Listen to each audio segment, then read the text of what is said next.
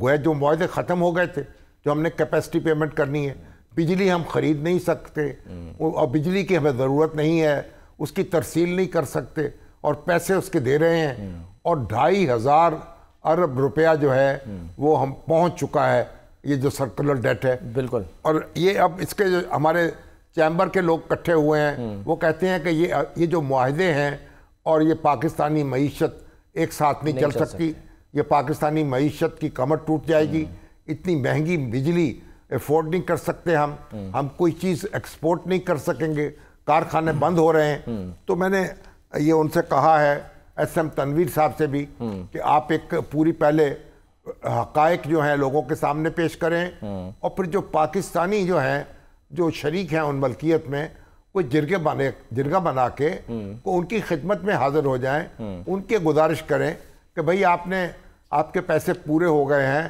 بہت آپ نے جو کچھ انویسٹ کیا تھا وہ واپس مل گیا ہے، تو ایسی صورت کریں کہ پاکستان کے حال پہ رحم کھائیں، اور یہ ان معاہدے جو ہیں ان کو نظر ثانی ان پہ کیجئے، یا تو ان پہ نظر ثانی کریں یا ان کو ختم کر لیں، اور یہ کیپیسٹی پیمنٹ جو ہے اس سے ہمیں نجات دلا دیں. تو یہ بڑی کوشش کرنی پڑے گی، اور تبھی ہم اس مسئلے کو حل کر سکیں گے، وگرنہ اگر ہم یک طرفہ طور پر کوئی کارروائی کریں گے تو مزید پھنس جائیں گے. اگر یک طرفہ طور پر ہم کہیں ہم پیمنٹ نہیں کرتے اور پھر وہ ایک اور نئی صورتحال پیدا ہوگی، بین الاقوامی عدالتوں میں ہمارے خلاف مقدمات چلیں گے اور اس کے نقصانات بھی ہو سکتے ہیں. تو بہرحال چیمبر والے جو بھی کوشش کر رہے ہیں لائق تحسین ہے، لیکن لازم ہے کہ صرف مطالبہ نہ کریں، اس کی تفصیلات رکھیں اور وے آؤٹ بتائیں کس طریقے سے ہم ان کو ریوزٹ کر سکتے ہیں اپنا مزید نقصان کیے بغیر. بالکل. یہ تو سر ویسے حکومت کی کام ہے اس نے بتانے کہ معاہدے کیا ہوئے تھے. حکومت کا تو اپنی جگہ کام ہے نا، چیمبر کا بھی کام ہے جب انہوں نے اس مسئلے کو، اور حکومت پہ دباؤ ڈالنا چاہیے کہ ہمیں ساری تفصیلات بتائے. سر حکومت جو ہے پھر وہ 2025 تک بجلی پیداوار بڑھانے کا جو ہے وہ مشن لے کے کیوں گھوم رہی ہے؟ آئی ایم ایف کو اس کو کہنا پڑ رہا ہے کہ نہیں جی آپ جو ہیں وہ مالی نقصانات جو ہیں وہ کم کرنے پر توجہ دیں، نہ کہ آپ اپنی کیپیسٹی کو بڑھائیں. ابھی تو جو بجلی ہے جتنی پیدا ہو رہی ہے وہ خرید نہیں پا رہے، ترسیل نہیں کر پا رہے، ترسیل کا نظام درست نہیں ہے. تو جو کچھ بھی ہے کیوں بڑھا رہے ہیں؟ ایک حکومت کو بھی چاہیے کہ ایک پورا ایک تفصیلی حقائق نامہ جاری کرے اور یہ ساری چیزیں جو ہیں ان کا جواب دے. آیا یہ باتیں کیوں ہو رہی ہیں، حکومت مزید کارخانے کیوں لگانا چاہتی ہے، اور یہ جو بجلی ہے وہ خرید نہیں پا رہی، تو یہ معاہدے کب ختم ہوں گے، ان کو کیسے ان سے جان چھڑائی جا سکتی ہے. یہ سارے معاملات ہیں، سمجھ سوچ کے کام کرنا ہوگا. الٹپ کام تو نہیں کر سکتے، وگرنہ تو اور مشکل ہو جائے گی. بالکل. اب اور یہ ایک معاہدے سے جان چھڑاتے ہماری جان اور شکنجے میں آ جائے گی. وہ ہم ڈیفالٹ کی صورتحال تو پیدا کر نہیں سکتے اپنے، تو پھر تو کوئی چیز قابو میں نہیں آئے گی.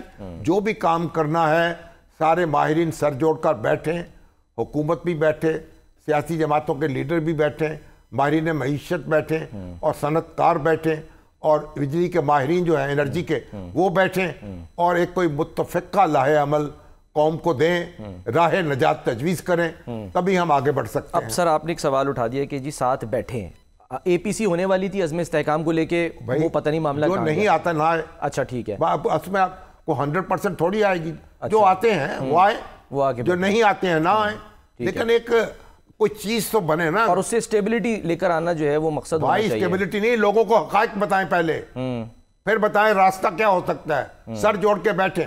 اگر کوئی پارٹی نہیں آتی تو نہ آئے، اس کے پاس ویٹو تو نہیں ہے نا. اب تو آپ کی سارے ملک اور قوم جو ہے چیخ رہا ہے، بلبلا رہے ہیں لوگ. جب بل آتا ہے ٹیلی فون میں کیا کیا میں بتاؤں، عورتیں، بیوائیں، بچے اور مزدور وہ سارے پریشان ہو جاتے ہیں، اور ان کے پاس وسائل ہی نہیں ہیں. اور کیا کیا کہانیاں میں سنتا ہوں. کہیں شہباز شریف صاحب سنیں تو ان کی بھی نیند اڑ جائے، اور نواز شریف صاحب سنے تو ان کی بھی نیند اڑ جائے. یا خدا خوفی کرے نا بھائی، یا چپ کر کے اعلان ہوتا ہے روز آج پیٹرول کی قیمت بڑھ گئی، آج بجلی کی قیمت بڑھ گئی. صرف آپ اطمینان سے ایسے بات کر دیتے. اور پھر جن لوگوں کے پاس جن کو مفت بجلی فراہم کی جاتی ہے، خواہ وہ بڑے سرکاری افسر ہیں، خواہ وہ جج ہیں، خواہ وہ صنعت کوئی بھی ہیں، کسی بھی محکمے سے تعلق رکھتے ہیں، ان کی مفت بجلی ختم کر دینی چاہیے. کوئی بھی بھائی اپنی تنخواہوں میں اپنے بل ادا کریں. اچھا لگائیں، اپنے سولر یونٹ لگائیں، سولر پینل لگا سکتے ہیں تو لگائیں. لیکن جب پوری قوم جو ہے، جو 30,000 کمانے والا، 40,000 کمانے والا اپنے پیسوں سے بل ادا کر رہا ہے، تو ہمارے یہ بڑے بڑے افسر، بڑے بڑے منصف، بڑے بڑے جناب تروں والے یہ کیوں نہیں اپنی تنخواہوں سے بل ادا کر رہے؟ ان کی بجلی، مفت بجلی کسی کو فراہم نہ کی جائے، ان کے پیٹ پہ بھی پتھر باندھیں، کوئی تسکین تو ملے قوم کو. ڈسپیرٹی کو ختم کریں. ڈسپیرٹی نہیں ہے بھائی، یہ ایک بنیادی تقاضا ہے. آپ جو بجلی خرچ کرتا ہے وہ اس کا بل ادا کرے، اپنی تنخواہ سے ادا کرے. اور حکومت جو ہے اپنے خزانے سے کسی کا بجلی کا بل نہ دے، کسی کو مفت بجلی نہ دے، خواہ وہ کوئی بھی ہے، تاکہ اس کو بھی پتہ چلے. وہ گرمی میں بیٹھے، اس کو بھی ہیٹ محسوس ہو، اور اس کو معلوم ہو کہ اس کی تنخواہ جو ہے اس پہ دباؤ آیا ہے. اب تو آرام سے ایک نوٹیفیکیشن جاری ہوتا ہے، لوگ چیخنے لگتے ہیں، ان کے سر پہ پہاڑ گر پڑتا ہے، اور دوسرے لوگ کھڑے ہو کر باہر مسکراتے ہیں. سرکاری پیٹرول بھی ملتا ہے سر، ظاہر سی بات ہے، بہت سے لوگ اس پر بھی اعتراض کرتے ہیں. وہ بات الگ ہے، بجلی کی الگ ہے. پہلے بجلی کی بات کریں آپ. چلیں سر، پیٹرول بھی اور گاڑیاں، فی الحال گاڑیاں، میں تو حیران رہ گیا. ایک سی سی پی او جو تھے، ان سے وہ ایک کورٹ میں مقدمہ چل رہا تھا ان سے سرکاری گاڑیاں وصول کرنے کا. اچھا. معلومات واپس لینے کا، ریٹائر ہو گئے تھے. معلومات 11 گاڑیاں ان کے پاس تھیں، اللہ اکبر، اور صرف ایک گاڑی کی انٹائٹلمنٹ تھی، اور ایک گاڑی ان کو دی گئی کہ آپ ریٹائرمنٹ کے بعد 1 سال تک رکھ سکتے. تو یہ سرکاری، یہ جو کوئی غور کرے نا، یہ ناظرہ جو ہے وہ کہتی ہے ہم ٹریک یہ کریں گے، لوگوں کی آمدنیاں پکڑیں گے، لوگوں کے خرچے دیکھیں گے. یہ جو سرکاری گاڑیاں ہیں، یہ کیسے ہو رہا ہے کہ 11 12 10 گاڑیاں ایک افسر نے رکھی ہوئی ہیں؟ ان کا بھی تو کوئی سسٹم ہونا چاہیے نا. ان پہ تو ٹریکر لگائیں، ان کو بھی نگرانی کریں. اور مجھے تو معلوم ہوا کہ اب لاہور ہائی کورٹ جو ہے اس میں یعنی کوئی 60-70 گاڑیاں وہ کھڑی ہیں، اور وہ نہ بیچی نہیں جا رہی، جو ججوں کے زیر استعمال نہیں ہیں، وہ ایک پول میں پڑی ہیں. وہ کیوں ایسا ہے؟ اسی طرح سیکریٹریٹ نے جو گاڑیاں استعمال میں نہیں ہیں وہ گاڑیاں بیچیں، آکشن کر دیں، ان کو آکشن کریں. ان پہ آپ ایک گاڑی جو بھی انٹائٹلمنٹ ہے وہ گاڑی استعمال کریں. صحیح. جو پیٹرول آپ کا انٹائٹلمنٹ ہے اس کو استعمال کریں. یہ ضیاع روکیں، بہت کام کرنے والا ہے.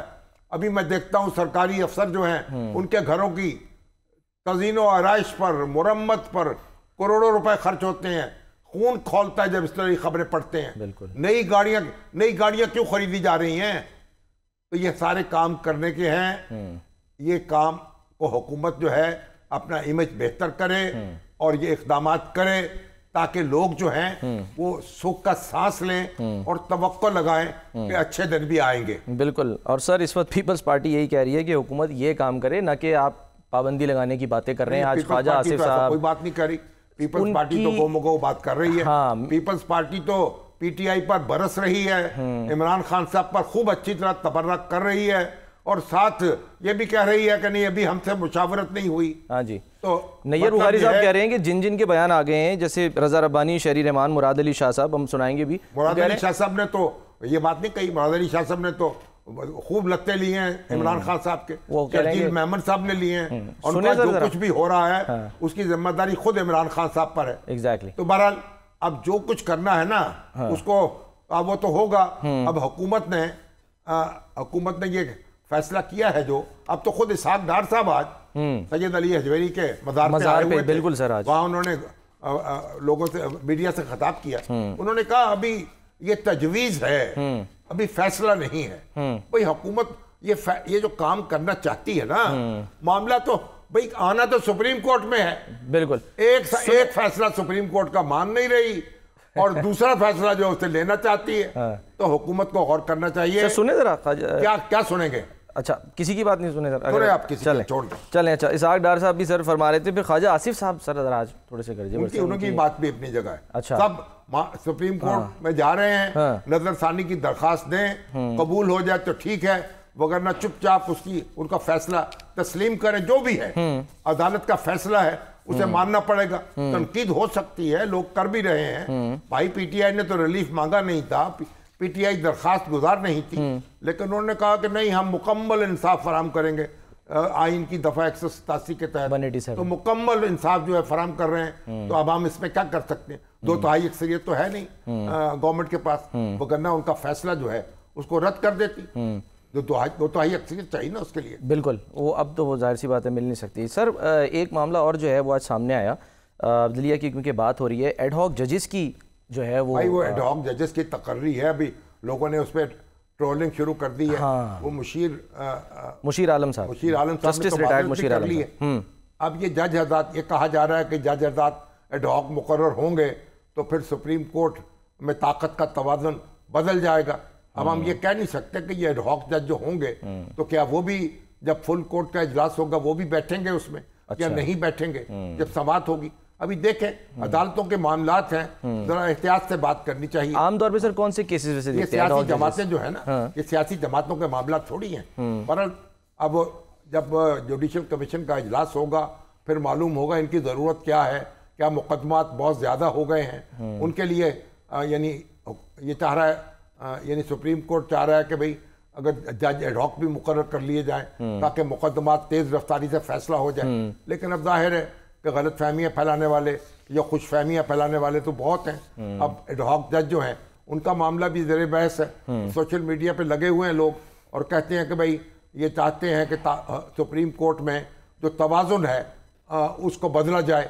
ظاہر ہے اس کا اثر فیصلوں پہ بھی پڑ سکتا ہے. اب سپریم کورٹ کوئی سیاسی جماعت تو ہے نہیں جس کے بارے میں ہم اس طرح آزادانہ تبصرہ کر سکیں. تو بہرحال ہمیں توقع رکھنی چاہیے کہ جو کام بھی ہوگا قوم کی نظروں میں سپریم کورٹ کا وقار ہے اور ساکھ ہے, انشاءاللہ وہ برقرار رہے گی. اللہ کرے کہ سر ایسا ہی ہو. اچھا سر, ہم جو ہے وہ قائد اعظم سے متعلق ہم آج بڑا اہم ایک بات ہے, فرمائیں. آپ بتائیے سر. ہم یہی قائد اعظم اسلم ڈوگر صاحب ہیں, ڈاکٹر محمد اسلم ڈوگر ہمارے سابق ڈی جی پی آر ہیں. اب ماشاءاللہ اب پروفیسر بھی ہیں, پڑھاتے بھی ہیں, دانشور بھی ہیں, ستارہ شناس بھی ہیں, حالات پر بھی نظر ہے, تجزیہ بھی کرتے ہیں, کالم بھی لکھتے ہیں. تو وہ ہمارے ساتھ ہیں آج. بالکل ساتھ. بڑی دلچسپ معاملہ ہے جس پہ گفتگو کرنی ہے. ڈاکٹر اسلم ڈوگر صاحب, welcome sir. Thank you very much. Dogar صاحب, آپ نے ہمیں یہ بتایا کہ اللہ جو قائد اعظم ہیں ان کی روح جو ہے لندن میں ایک عامل نے ان کی روح کو بلایا تھا. جی سر. اور یہ اشروں پہلے کی بات ہے. جی یہ 1955 کی بات, 13 مارچ 1955 کی بات ہے. جی. اور وہ جو ان کی گفتگو ہوئی تھی روح کی, جی وہ ریکارڈ ہو گئی, ڈاکومنٹ ہو گئی. جی. اور اسے برٹش لائبریری جو ہے برٹش میوزیم لائبریری, جی وہاں محفوظ کر دی گئی. جی. اب ایک انڈین مصنف ہیں وینکٹ ڈولیپالا, ان کی کتاب ہے creating a new Medina.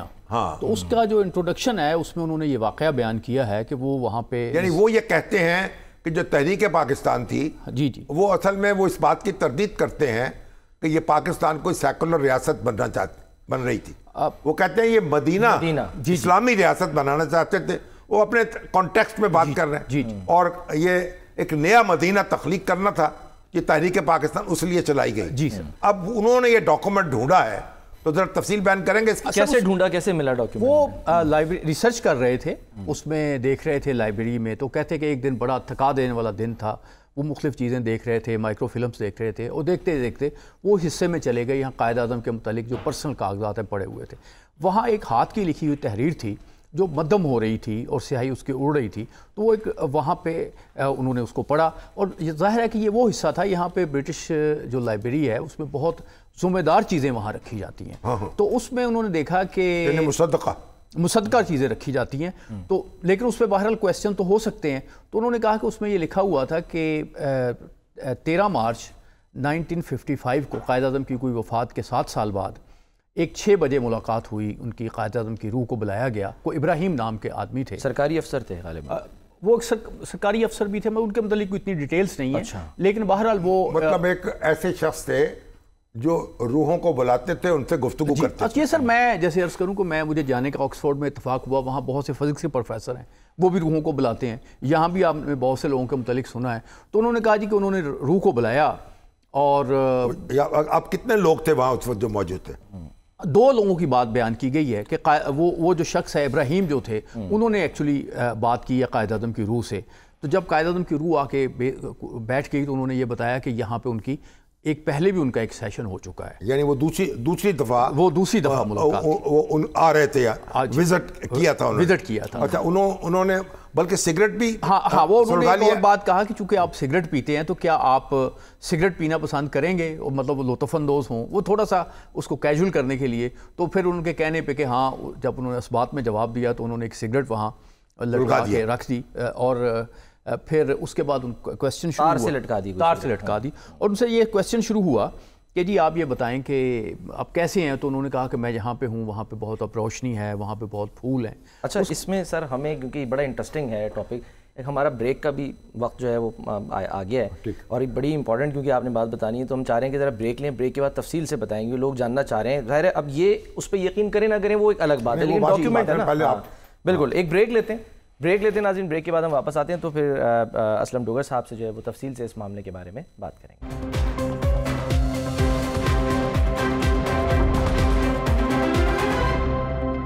Welcome back ji. Creating a new Medina کتاب وینکٹ دولیپالیا کی، اس میں کیا لکھا ہے، انکشافات کیا ہیں؟ وہ کتاب میں کیا لکھا ہے، وہ ڈاکومنٹ جو ہے برٹش میوزیم لائبریری کا، جس میں قائد اعظم کی روح کو بلایا ایک عامل نے اور ان سے گفتگو ہوئی. ہاں جی.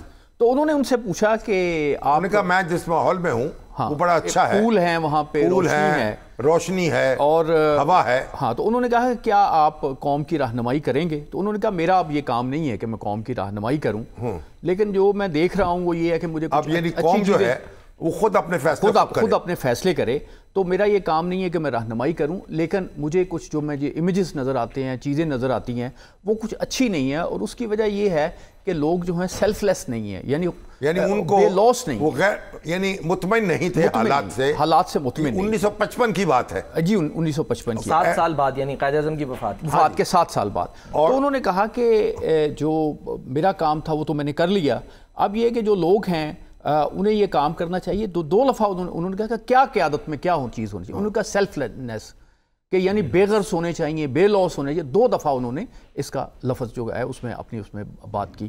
تو انہوں نے کہا کہ ایک اور بات کہی، انہوں نے کہا ملک بنانا مشکل کام ہوتا ہے، لیکن ملک جو ہے ان کو چلانا جو ہوتا ہے وہ اس سے بھی مشکل کام ہوتا ہے. تو میں قیادت کو صرف ایک ہی مشورہ دوں گا کہ وہ اپنی جو غرض ہے اس کو چھوڑ کے قوم کے لیے جو ہیں وہ آگے بڑھیں، اپنی خود غرضی کو چھوڑ دیں، خود غرضی سے نکلیں. میں سمجھتا ہوں کہ آج بھی ان کی یہ بات 1955 کی جو بات ہے، جس وقت کے ہمارے ہاں یہ جھگڑا چل رہا تھا، اسمبلی ہم وہ ڈیزالو کر دی تھی ملک غلام محمد نے، اور یہ اسی زمانے کی بات ہے. جی اسی زمانے کی بات. اور پھر اس کے بعد ہم نئی اسمبلی کی تشکیل ہو رہی تھی، اور ہماری فیڈرل کورٹ جو تھی اس نے اس کے حق میں فیصلہ دے دیا تھا. اور اس وقت جو کشمکش شروع ہوئی ہے اور آج تک میرا خیال ہے وہ جاری ہے. تو اس وقت اگر خود غرضی جو تھی وہ نظر آ رہی تھی لیڈرشپ میں، اور تھی بھی ملک غلام محمد میں اور اس کے ساتھیوں میں، سکندر مرزا میں، اور پھر ایوب خان میں، اور آج تو پھر وہ ملٹی پلائی ہو گئی ہے. جی آج کل تو ہم دیکھتے ہیں کہ ہمارا مسئلہ ہی سب سے بڑا یہ ہے کہ ہم جو ہے وہ قوم کے لیے کچھ کرنے کے لیے تیار نہیں. جیسے وہ لیو آن ہے جو سنگاپور کے پرائم منسٹر تھے، ان سے پوچھا گیا کہ آپ فلیٹ میں رہتے ہیں، غریب آدمی ہیں، تو آپ امیر کیوں نہیں ہوئے؟ اس نے کہا کہ جب میں نے یہ کام شروع کیا تو میں نے دیکھا کہ یا میں امیر ہو سکتا ہوں یا میرا ملک امیر ہو سکتا ہے، ہم بیک وقت دونوں امیر نہیں ہو سکتے. تو میں نے پریفرنس دی اپنے ملک کو. ہمارے ہاں پریفرنس دیتے ہیں لوگ اپنے، یعنی لیڈر کو غریب ہونا چاہیے اور ملک کو امیر ہونا چاہیے. تو اگر لیڈر امیر ہوگا تو ملک غریب ہوگا، اور یہاں الٹا ہوتا ہے. آپ یہ بتائیں ڈوگر صاحب، کیونکہ آپ ستاروں کو بھی دیکھتے ہیں اور ہاتھ بھی دیکھتے ہیں، دست شناس بھی ہیں، تو آپ کو کیا نظر آ رہا ہے پاکستان کے حالات پہ؟ کیا آپ کا اندازہ کیا ہے؟ سر یہ میرا ایک بہرحال سبجیکٹ ہے، میں لوگوں کے ہاتھ دیکھتا رہتا ہوں، ٹریول بھی کرتا ہوں، لوگوں کے ہاتھ دیکھتا رہتا ہوں، کچھ لائنیں ایسی ہوتی جو آپ ہاتھ اٹھاتے ہیں تو نظر آ جاتی ہیں. یہ ایک بڑی عجیب سی بات ہے، اور مجھے حیرانی بھی ہوتی ہے کہ اس کی وجہ کیا ہے کہ اکثریت کے لوگوں کے ہاتھ جو ہیں ان کی لائنوں میں شائننگ ہے، اس میں ان کی لائنیں بری نہیں ہیں. مثلا یہ دوسری سیکنڈ ورلڈ وار میں ملک صاحب بھی یہی کہتے تھے. سیکنڈ ورلڈ وار میں سر ایک اصول دریافت ہوا تھا کہ اگر بہت سے لوگ جو ہیں ان کی لکیریں ٹوٹ رہی ہوں تو اس کا مطلب یہ ہوتا ہے کوئی ڈیزاسٹر آنے والا ہے، سیکنڈ ورلڈ وار آ گئی. یہ ہندوؤں نے بھی یہی ایک اصول نکالا ہے. تو میں نہیں کہتا کہ میں سارے پاکستان کے لوگوں کے ہاتھ دیکھے ہیں، لیکن میں جتنے لوگوں کے ہاتھ دیکھتا ہوں تو مجھے تو ایسے ہی لگتا ہے. دوسری بات یہ ہے کہ سر جیسے اس کا مطلب ہے کہ اجتماعی طور پر ہم سٹیبل ہو جائیں گے انشاءاللہ. آگے بڑھیں گے انشاءاللہ. اب آپ دیکھیں نا سر کہ جیسے ہمارا ڈیفالٹ کا خطرہ ہے. مثلا سر میں دیہاتوں میں جاتا ہوں تو مجھے ایک بڑی عجیب و غریب بات کا پتہ چلا کہ دیہات میں جو عام سے گھر ہیں وہ شوربہ پکانا ان کی عورتیں بھول گئی ہیں. کیونکہ آپ کو پتہ ہے، آپ نے تو سر دیکھا ہوگا کہ پاؤ گوشت، کلو آلو، اور پھر اس کے بعد آپ دیکھیں کہ 5 کلو پانی، یہ ایک ریسپی ہوتی تھی. تو اب تو یہ ہے کہ آدھا کلو گوشت دیہاتوں میں بھی پکتا ہے، دیہاتوں میں بھی شادی گھر چلے گئے. شوربہ کم ہو گیا ہے، شوربہ کم ہو گیا، اب شوربہ پکانا نہیں، بوٹیاں زیادہ ہو گئی ہیں. تو بات یہ ہے کہ سر یہ اس میں کوئی شبہ نہیں کہ ہمارے بہت سے مسائل ہیں. دوسری بات میں سمجھتا ہوں کہ جو ہم کمپیریزن کرتے ہیں وہ ہمیشہ غلط کرتے ہیں. جب ہم انڈیا سے کمپیریزن کرتے ہیں ہندوؤں کے مقابلے تو ہم ہمیشہ ہی نیچے تھے، ہم اتنے نہیں تھے. ہمارا جو کمپیریزن وہ انڈین مسلمانوں کے ساتھ ہے. اچھا، وہ ہمارا کمپیریزن جو ہے وہ ہم تو یہ چاہتے تھے کہ ہم بہتر صورتحال اختیار کر دیں. تو میں جتنا پڑھتا ہوں تو مجھے ابھی بھی ان سارے بدترین حالات میں سمجھتا ہوں کہ پاکستان کے جو مسلمان ہیں وہ انڈین مسلمانوں کی نسبت بہت اچھی زندگی گزار رہے ہیں. اچھا، آپ یہ بتائیں کہ آپ عمران خان صاحب کے بارے میں بھی دیکھا، آپ نے کبھی ہاتھ دیکھا ان کا؟ سر عمران خان صاحب کا اور نواز شریف کا ہاتھ جو ہے ان کے پرنٹ جو ہے ملک صاحب نے لیے ہیں، وہ میں نے اس پہ کچھ تھوڑا سا کیا بھی تھا. تو عمران خان صاحب کا ہاتھ جو ہے اس میں عروج بھی ہے اور اس میں پالیٹکس بھی ہے. لیکن میں پھر ایک بات کرنا چاہوں گا کہ جو میں نے یہ ساتھ پہ پچھلی دفعہ کو تو ایک اس میں ویلاگ بھی کیا. دیکھیں سر، آپ نے ہمیشہ شفقت کی ہے، تو ایک دفعہ آپ کو یاد ہوگا کہ منظور وٹو صاحب کا ہاتھ دیکھا تھا میں نے، تو آپ نے مجھ سے پوچھا وہ اقتدار میں چلے گئے تھے، تو میں نے کہا تھا کہ سر مجھے نہیں پتا کہ کیا ہوگا، لیکن وہ اقتدار میں آئیں گے، ابھی زوال نہیں ہے. تو وہ اقتدار میں آئے، پابلسٹی کو اچھے یا برے کو تو نہیں کرتے. عمران خان صاحب بھی جو ہیں وہ عمران خان صاحب کے ہاتھ پہ ایسے تو نہیں ہیں ہم دیکھتے کہ ہیں، لیکن ان کی ہیلتھ کو، صحت کو، چیزوں کو، یہ چیزیں ایشوز ہیں. جو میں آپ کی اجازت سے یہ کرنا چاہوں گا کہ یہ میں نے نواز شریف صاحب کا ہاتھ بڑی تفصیل سے دیکھا، مجھے ان کا پرنٹ بھی ملا، دوسرا ہاتھ دیکھنے کا موقع بھی ملا. تو اس پہ میں نے یہ دیکھ رہا ہوں، اور پھر مریم کا بھی ہاتھ دیکھنے کا اس طرح سے موقع ملا، اس کے ذائچے کے بھی کام کرنے کا مریم نواز صاحبہ. جی، تو میں یہ سمجھتا ہوں کہ کچھ ایسا ہونے جا رہا ہے اگلے 2-1 سالوں میں کہ مریم جو ہیں وہ پرائم منسٹر پاکستان کی بن جائیں گی، بن جائیں گی. وہ کتنی دیر رہتی ہیں، کیسی پرائم منسٹر ثابت ہوں گی، ان کی جو قسمت ہے یا ان کا جو معاملہ ہے وہ آپ یوں سمجھیں کہ وہ ہو سکتا ہے کہ بڑے مجھے جو چانسز نظر آتے ہیں کہ وہ پاکستان کی اندرا گاندھی ہوں گی. جب اندرا گاندھی جو ہے پرائم منسٹر بنی تو انہیں اس لیے بنایا گیا تھا کہ وہ بہت کمزور تھیں، بہت امیچور تھیں، وزیر اطلاعات رہی تھیں. تو لیکن اس کے بعد ہم دیکھتے ہیں کہ وہی لوگ جو ہیں وہ ان کے خلاف ہو گئے. تو سر آپ یاد ہوگا جب وہ گئی ہیں کامراج اور مرارجی دیسائی، تو وہ یہ سمجھتے تھے کہ ہم اس کو کنٹرول کریں گے اور چیزیں کریں گے. تو وہ جب کانگریس کے بڑے بڑے لیڈر تھے، تو جب وہ گئی ہیں سر، جیکسن پریزیڈنٹ تھے امریکہ کے، تو انہوں نے اس سے پوچھا کہ ایمبیسڈر کے تھرو کہ میں میڈم کو کیا کہوں، کہ میں کیسے کس نام سے پکاروں، چونکہ ہماری ملاقات ہونے والی ہے. تو وہ اندرا گاندھی نے کہا کسی نام سے بھی پکار لیں، لیکن انہیں بتائیں کہ میری جو کیبنٹ ہے اس میں کچھ لوگ مجھے سر بھی کہتے ہیں. اچھا. تو بات یہ ہے کہ جس طریقے سے انہوں نے انڈیا کو چلایا اور انڈیا کو آگے لے کے گئیں، تو میں نہیں سمجھتا، کیونکہ بیسکلی بہت اندرا گاندھی کا ہاتھ دیکھا تھا آپ نے؟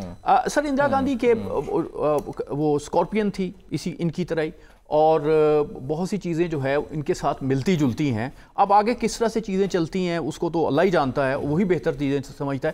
جو بظاہر میں یہ سمجھتا ہوں کہ نواز شریف صاحب کے ہاتھ میں تو اب پرائم منسٹر بننا نہیں ہے، لیکن مریم کا یہاں پہ ان کا یہ چیز ہو رہی، وہیں پہ مریم کی جو ہاتھوں کی لائنیں ہیں وہ بہت شائن کر رہی ہیں، یعنی وہ آگے بڑھتی نظر آ رہی ہیں.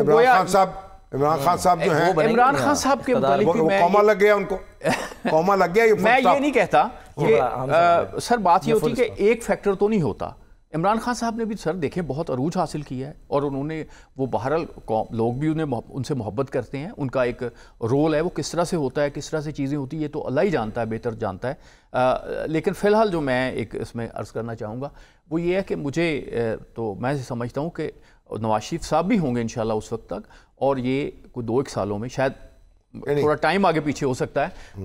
مجھے تو سر جو میں بالکل اگلا الیکشن تک انتظار کریں، میں بھی اس سے پہلے ہی ہو جائے. اچھا تو بلاول بھٹو صاحب پھر کہاں؟ میں نے بلاول بھٹو صاحب کا ہاتھ نہیں دیکھا، نہ ان کا ذائچہ بنایا، تو اس لیے میں ان کے متعلق کوئی بات کرنے کی. یہ تو بڑی عجیب بات ہے. وہ بھی تو ہاتھ تو دیکھنا چاہیے ان کا بھی آپ کو. سر میں کوئی ایسا موقع نہیں ملا، کیونکہ میں یہ کام جو ہے ابھی بنیادی طور پہ میں نے اس پہ کام کرنا بند کر دی. کچھ چیزیں جو ہیں میں کرتا ہوں. کتنے لوگوں کے ہاتھ دیکھ چکے ہیں آپ؟ سر وہ 20 سال تو میں 20-25 سال تو میں نے پروفیشنلی کیا، تو اس وقت تو بے شمار لوگوں کے ہاتھ دیکھے، جیسے ڈاکٹر قدیر خان صاحب کو آپ نے چھاپا تھا وہ دیکھا، وٹو صاحب تھے، اور بہت سے لوگ تھے جو منسٹرز وغیرہ رہے، دوسرے لوگ رہے. تو پھر وہ یہ کام کرنا بند کر. پرویز علی کا ہاتھ بھی دیکھا تھا؟ نہیں، چوری پرویز علی کا ہاتھ نہیں دیکھا. آپ نے اس وقت آپ نے ایک دفعہ یہ پوچھا بھی تھا مجھ سے، لیکن چوری صاحب کا ہاتھ دیکھنا مجھے موقع نہیں ملا. شہباز شریف صاحب کا؟ شہباز شریف صاحب کے ساتھ چونکہ میں نے کام کیا، وہ ہاتھ اٹھاتے تھے اور ان کا ہاتھ دیکھنا پڑتا تھا. اچھا، ان کا ہاتھ ہر طرح سے دیکھنا پڑتا تھا، ہر اینگل سے. ان سے اس میں کیا اس کے بارے میں کیا کہیں گے آپ؟ دیکھیں سر، شہباز شریف صاحب جو ہیں مطلب وہ آپ کوشچن کر لیں کہ ان کے نہیں مطلب ان کا سٹیبل ہو جائے گا معاملہ. محنت کی عادت تو انہیں ہے، اور وہ ایڈمنسٹریٹر بھی اچھے ہیں، فوکسڈ ہیں، اور وہ رزلٹس بھی کریٹ. یہ سر سوال کر لیں کہ کیا وہ اپنی مدت پوری کر سکیں گے، یعنی یہ جو 5 سال ان کو دیکھیں بات یہ ہوتی ہے کہ صرف ایسا نہیں ہوتا کہ سارے پولیٹیکل فیکٹرز ہی ہوتے ہیں. میرا خیال ہے کچھ اور فیکٹرز بھی جو ہیں، جیسے چیزیں نظر آ رہی ہیں، کچھ اس میں شامل ہونے والے ہیں جس میں ہمارا جو پولیٹیکل سینیریو وہ تبدیل ہو سکتا ہے، اور اس تبدیل ہوئے سینیریو میں ہی مریم کے لیے کوئی گنجائش پیدا ہوگی. اچھا چلیے دیکھتے ہیں. میں بھی سر یہ کوئی ایسا غیب کا علم تو نہیں ہوتا ہے، یہ گیس ورک ہے. آپ جو آپ مشاہدات کا علم ہے، اور یہ ایسے نہیں ہے کوئی اس میں کوئی ایسی. اچھا یہ تو سر یہ ہو گیا لیڈرز، ظاہر سی بات ہے کیونکہ انہوں نے ملک کو چلانا ہوتا ہے. عوام کے جو ہاتھ ہیں ان کی قسمت میں صرف ہاتھ دکھانا ہی ہے کہ جی عوام کو ہاتھ دکھا دی، نہیں ان کا بھی تو کوئی مستقبل ہے پاکستان کی. میں آپ کو بات بجلی بھی سستی ہوگی، لوگوں کو سکون بھی آئے گا. سر بات یہ ہے کہ یہ تو فیکٹر چیزیں تو اپنی جگہ پہ ہیں، لیکن سر میں 2 باتیں آپ کرنا چاہتا ہوں. پچھلے دنوں جاوید اختر صاحب آئے یہاں پہ، ان سے سوال ہوا انڈیا میں کہ آپ کیا شاعر ہیں جو کہ کیا آپ غربت کیسی ہے، کیا مسئلہ ہے. انہوں نے کہا یار مجھے تو بڑی لوگ امیر اور بڑے خوشحال نظر آئے ہیں، لیکن مجھے لگتا ہے کہ انہوں نے غریبوں کو کہیں چھپا کے رکھا ہوا ہے. They are not allowed to come places. انہوں نے کہا ہماری تو غربت نظر آتی ہے. اور اسی طرح سے وہ انڈین ایک ایکٹر آئے گپی گریوال، تو انہوں نے کہا یار میں تو جب سڑکوں پہ پھر رہا تھا تو مجھے ایسے لگتا تھا جیسے میں کینیڈا میں پھر رہا ہوں. اصل میں سر جو چیز میں سمجھتا ہوں کہ سب سے زیادہ ہمارے ہاں مسئلہ، جیسے شیطان نے ایک ہی اللہ کو بڑا چیلنج کیا تھا کہ میں تمہارے بندوں کو شکر گزار نہیں بننے دوں گا. ہمارے ہاں سر شکر گزاری کی بہت کمی ہے، اور شکر گزاری اب یہ کہیں گے کہ غربت میں چیزوں میں آپ یہ بات کریں بڑی عجیب سی لگتی ہے، کیونکہ ایک سر ہمارے اوپر ایک حملہ ہوا ہے کہ ہم بے یقین ہو جائیں، ہم نا شکر گزار ہو جائیں، ہم ایک دوسرے کے ساتھ ٹھیک نہ رہیں. یہ ہم ایک سیلاب میں پھنسے ہوئے ہیں. تو یہ لوگ جو ہیں وہ یقین دلاتے ہیں. مثلا سر اقبال جو ہیں وہ جب 1930s میں کہہ رہے تھے کہ ہم ملک بنائیں گے، تو اس وقت کیا صورتحال تھی؟ مسلم لیگ 0، کوئی اس کا حال ہی نہیں تھا، الیکشن ہوئے فارغ، لیکن وہ کہہ رہے تھے کہ نہیں ہم بنائیں گے. ہاں یہ بات ان کے جو خطبہ الہٰباد میں ہے کہ جب ملک بن جائے گا تو ہم پھر اس میں 2 کام کریں گے، ایک امن و امان قائم کریں گے، دوسرے اس میں سے عربی شہنشاہیت کے اثرات نکالیں گے. اس میں یہ 2 باتیں ہیں جو ان کا ملوکیت کے اثرات نکالیں گے. تو سر چیزیں آگے جا رہی ہیں، ہمارے لوگ آئی ٹی میں آگے جا رہے ہیں، ہمارے لوگ دوسری بہت سی چیزوں میں. ہمیں سر اصل میں یہ نہیں کہتا کہ کیچڑ نہیں ہے، لیکن وہ کہتے ہیں کہ ایک آدمی نے کھڑکی سے باہر دیکھا، ایک کو آسمان کے ستارے نظر آئیں، دوسرے کو کیچڑ نظر آیا. تو ہم صرف کیچڑ دیکھ رہے ہیں، لیکن آسمان پہ ستارے بھی ہمارے ہاں بہت چمک رہے ہیں. بہت سے لوگ ہیں وہ چلا رہے ہیں. اب دیکھیں سر ہمارا سسٹم سارا، یعنی آپ ستارے دیکھ رہے ہیں آسمان پہ. میں تو ظاہر ہے سر میرا کام بھی ہے. اور یہ بھی کہتے ہیں کہ جی فلاں کا ستارہ گردش میں ہے، تو اس وقت تو ظاہر ہے یہ کہا جا رہا ہے جی P T I Tehreek Insaf جو ہے اس کا ستارہ گردش، تو وہ کچھ اس سے نکلیں گے؟ نہیں دیکھیں بات یہ ہے کہ پی ٹی آئی کا ستارہ، دیکھیں ستارہ گردش میں جو ہونے والی بات ہے وہ آپ اس کو اس طرح سے نہیں لیتے. اچھا دیکھیں اس گردش کی وجہ سے عمران خان صاحب جو ہیں وہ بڑے پاپولر لیڈر بن گئے ہیں. اور وہ یہ کوئی شخص بھی اب یہ نہیں کہتا کہ ان کے جو چانسز ہیں وہ سیاسی جو اگر پولیٹیکل بات کریں جو چیز میں سمجھتا ہوں کہ اٹکی ہوئی ہے جو کہ شاید وہ جو ایک سیاست میں بات ہوتی ہے مذاکرات کے ذریعے افہام و تفہیم کے ذریعے چیزوں کو آگے لے کے جانے کی یعنی ون ون والی پوزیشن والی بات ہوتی ہے شاید وہ تھوڑی سی وہ سمجھتے ہیں کہ شاید وہ اس طرح کی پالیٹکس میں جائیں گے تو وہ شاید اتنے پاپولر نہیں رہیں گے تو میں سمجھتا ہوں کہ عمران خان صاحب کو میں ڈیفینیٹلی یہ سمجھتا ہوں کہ اس سے زیادہ ذہین ہے زیادہ تجربہ کار ہیں ان کے پاس علم زیادہ ہے تو لیکن بہرحال پاکستان نے اگر رہنا ہے تو ہم نے سب نے مل کے رہنا ہے جیسے لاہور میں کہتے ہیں نا کہ تساں بھی لاہور 'چ رہنا اساں بھی لاہور 'چ رہنا تساں بھی پاکستان 'چ رہنا اساں بھی پاکستان 'چ رہنا تو سب مل ملا کے رہیں یعنی یہ کہہ رہے ہیں اسلم صاحب کے سر ہاتھ دکھانا چھوڑیں ہاتھ ملانا جو ہے وہ سیکھیں آج آپ نے بڑی خوبصورت طریقے سے اس بات کو کر دیا بالکل ایگزیکٹلی بہت شکریہ اسلم ڈوگر صاحب ہمارے ساتھ موجود ہے بڑا دلچسپ واقعہ جو ہے وہ سنایا سر میرا خیال ہے ایک بریک لے لیتے ہیں اور بریک کے بعد ہم نے ایک اسپیشل مہمان جو ہیں ان کو بھی دعوت دی ہے وہ بھی ہمارے ساتھ موجود ہوں گے ان پہ بات کریں گے ایک بریک لیتے ہیں ناظرین بریک کے بعد واپس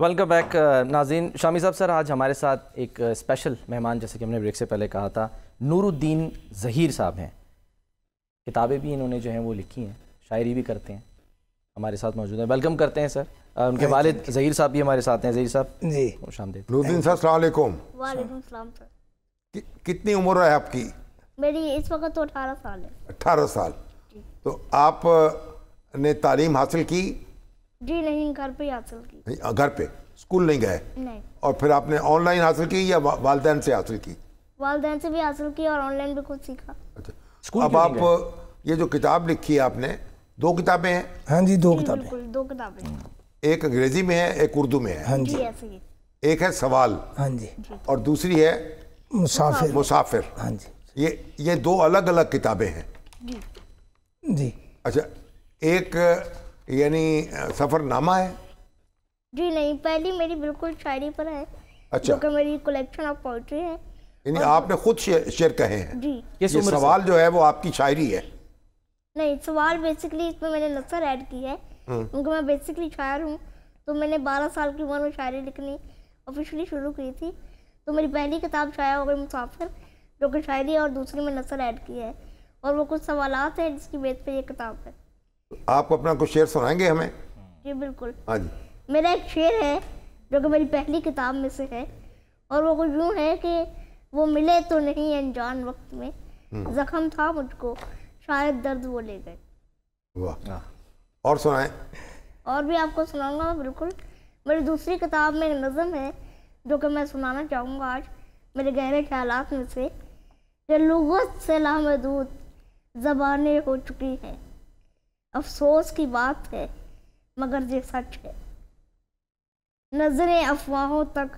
محدود ہو چکی ہیں افسوس کی بات ہے مگر یہ سچ ہے سوچتا ہوں پیسہ پیشہ کیوں بنا افسوس کی بات ہے مگر یہ سچ ہے دل کہہ رہا ہے انصاف کے لیے لڑ پڑو مگر حکم امن ہے اور یہ سچ ہے آپ یہ بتائیں کہ آپ کی کوئی خواہش ہے اس وقت کیا چاہتے ہیں آپ پاکستان سے حکومت سے قوم سے کیا چاہتے ہیں آپ خواہش ہے آپ کی میں نے بہت کوشش کی ہے کہ میری آواز ایوان بالا تک پہنچ سکے سی ایم صاحبہ کو ملنا چاہ رہا تھا میں انہیں اپنی کتابیں بھی پیش کرنی تھیں اور ہمارے جو ڈسیبل کمیونٹی ہے ان کے لحاظ سے بھی میری کچھ خواہشات تھیں لیکن انفارچونیٹلی ابھی تک میں انہیں نہیں مل سکا تو میری یہی خواہش ہوگی کہ میں انہیں مل سکوں اور اپنی کتابیں پیش کر سکوں آپ مریم بی بی سے ملنا چاہتے ہیں جی بالکل اور اس کے بعد آپ کی جو اسپیشل بچے ہیں ان کے لیے آپ کی کچھ سفارشات بھی ہیں جی بالکل ایسے ہیں کیا سفارشات ہیں وہ میں چاہتا ہوں کہ ان کے لیے کچھ ایسے ادارے قائم کیے جائیں ان کے علاج میں کچھ بہتری ہو تاکہ وہ بھی ہماری سوسائٹی کا ایک وہ حصہ بن سکیں جو کہ بننے سے محروم ہیں ان کو وہ رائٹس نہیں دیے جا رہے جو کہ نارمل ہیومنس کو دیے جاتے ہیں تو ہمیں امید ہے کہ مریم بی بی جو ہیں ان سے انشاءاللہ جلد آپ کی ملاقات ہو جائے گی انشاءاللہ اور آپ یہ چل پھر سکتے ہیں نہیں سر نہیں چلتے نہیں ہیں اچھا یہ بس لیٹے رہتے ہیں یا بیٹھے رہتے ہیں لیٹے رہتے ہیں سم ٹائم بیٹھ جاتے ہیں پھر یہ جب کھانا کھانا ہو پانی پینا ہو پھر میں ان کی خدمت کے لیے حاضر ہو جاتا ہوں یہ بیٹا ہے میرا کھانا نارمل کھاتے ہیں کھانا نارمل کھاتے ہیں ہاں جی اچھا کچھ چیزیں جو ہیں وہ پسند کرتے ہیں, کچھ نہیں کرتے, لیکن بس جب کھانا ہوتا بیٹھ کے اپنی چیئر پہ اس کے میں کھلو دیا, اس کے بعد یہ لیٹ کے اپنا کام کرتے رہتے ہیں. آپ کیا کرتے ہیں؟ میں سر یہ گرافک ڈیزائنر ہوں, سائن بورڈ بناتا ہوں, سائن ڈیزائن کرتا ہوں. کتنے بچے ہیں آپ کے؟ میرے 3 بچے ہیں. تو یہ یعنی باقی بچے جو ہیں باقی دونوں نارمل ہیں, ٹھیک ہے. ہاں, ان کے ساتھ کیا گزری؟ حادثہ یا بیماری؟ مرض لاحق ہوا کوئی یا حادثہ؟ یہ سر حادثہ اور بیماری ٹوگیدر ہی ہیں, کیونکہ جب یہ پیدا ہوئے تھے تو 3 سال کی عمر تک بھاگتے دوڑتے تھے, چلتے پھرتے تھے. پھر انہوں نے ایک بیڈ سے دوسرے بیڈ پہ جم ماری شرارتن, ادھر گرے ادھر گرے. وہ نیچے کچھ لوہے کے راڈ پڑے ہوئے تھے, ان کے اوپر جا کے گرے کمر کے بل, تو ان کو چوٹ لگ گئی. اس کے بعد یہ چلنا پھرنا بند ہو گیا. یعنی مطلب اس کے کمر میں چوٹ لگی جی, جس سے ان کی گروتھ متاثر ہو گئی. گروتھ بھی رک گئی اور چلنا پھرنا بند بھی ہو گیا. کیا کہتے ہیں اس بیماری کو نور الدین؟ نور بیماری بتاؤ. اسکولیوسس کہتے ہیں, تھوراکمبر اسکولیوسس. یہ لا علاج ہے یا علاج ممکن ہے؟ یہ علاج کے قابل ہے, لیکن اس کا علاج پاکستان میں ممکن نہیں ہے ابھی. اچھا, تو آپ باہر ہوتا ہے؟ ہاں جی بالکل ہے. کہاں؟ امریکہ میں, برطانیہ میں اور اچھا, جگہوں میں. یعنی وہاں اگر یہ علاج ہو کتنا عرصہ کہتے ہیں ڈاکٹروں کو رابطہ کیا آپ نے ان سے؟ جی میں نے کیا ہے, اور میرے پاس اپوائنٹمنٹ بھی موجود ہے ان کی. تو وہ کہتے ہیں کہ آپ آئیں گے یہاں پر تو ہم آپ کو ڈائگنوز کر کے ہی بتا سکتے ہیں کہ آپ کے کتنے % چانسز ہیں. تو پھر آپ کیوں نہیں گئے باہر؟ سر ہمارے پاس وسائل نہیں ہے جانے. نہیں, برطانیہ جانا چاہتے ہیں یا امریکہ؟ امریکہ کے اپوائنٹمنٹ آئی ہے تو امریکہ ہی جائیں. امریکہ جانا چاہتے ہیں. تو کیا اس کے کیا اخراجات ہیں؟ اس کے اخراجات تو ابھی میں آپ کو ایسٹیمیٹ نہیں بتا سکتا, وہ تو فہرست ہے پوری. لیکن جو فی الحال انہوں نے کہا ہے کہ آپ چیک اپ کے لیے آئیں اور ہم اس پہ ہی آپ کو بتائیں گے کہ کیا ہے.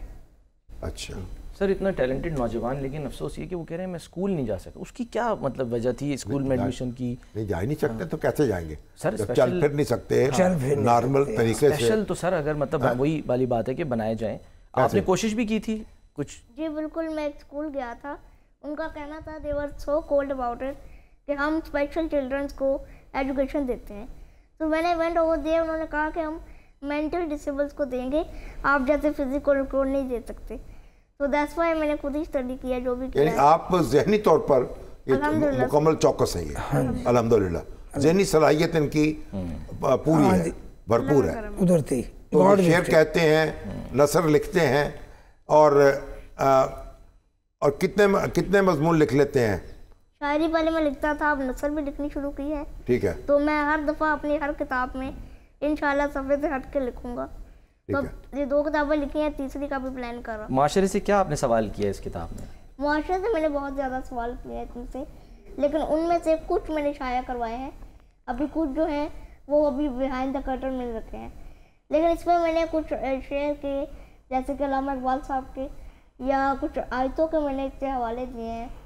تو وہ میں چاہوں گا کہ جو قارئین ہیں وہ جب پڑھیں گے تو بہتر سمجھ سکیں. کوئی ایک آدھ بتائیے کچھ سوال تاکہ پتہ چلے ہمارے دیکھنے والے. میں نے اپنے پہلے سوال میں ایک شعر کا بھی حوالہ دیا ہے اور کہا ہے کہ میں اگر اپنے خدا تعالیٰ سے اس بات کا گلہ کرتا تو اپنی معذوری کا کبھی نہ کرتا, بلکہ اس بات کا کرتا کہ لوگ اسپیشل اور نارمل میں فرق کرتے ہیں, تو ہمیں ایسا نہیں کرنا چاہیے.